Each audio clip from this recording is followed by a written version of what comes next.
Ils bloqueront votre épargne et vous n'aurez plus accès à votre argent. Écoutez bien quand même ce qui s'est passé au Liban il n'y a pas longtemps parce que ça pourrait très bien se reproduire en France demain. Pourquoi je vous dis ça? Car la dette de la France fait que d'exploser. Nous sommes à plus de 3000 milliards de dettes et nous sommes dans une crise économique sans précédent. Il faut quand même que je vous lise ce qui s'est passé au Liban pendant la dernière crise économique pour bien que vous compreniez ce qui est en train de se jouer et qu'est-ce que pourrait devenir votre fameuse épargne qu'ils veulent utiliser pour leur belle armée et le beau budget militaire du pays. Alors petit récit, je vous le lis. Ils ont de l'argent, mais ne peuvent pas le dépenser. Plusieurs dizaines d'épargnants libanais ont brisé les vitrines de banques et incendié des pneus jeudi à Beyrouth pour réclamer leur argent bloqué au moment où la monnaie libanaise connaît une chute effrénée face au dollar. Donc ça c'était en 2023, d'accord?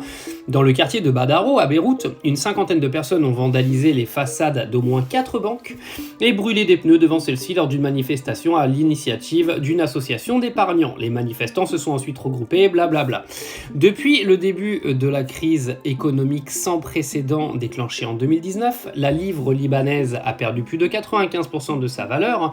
Les épargnants n'ont plus accès à leurs économies bloquées dans des banques qui ont restreint les retraits et les transferts d'argent. L'année dernière, une série de braquages commis par des clients voulant retirer leurs économies avait poussé les banques à fermer partiellement pendant plusieurs semaines.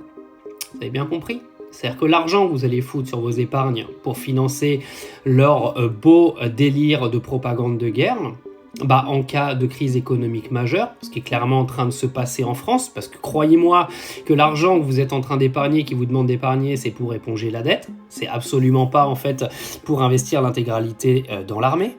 Et croyez-moi que si demain il y a une crise économique majeure, ce qui risque de se produire d'après beaucoup d'analystes économiques et financiers, ton argent qui y aura plus accès.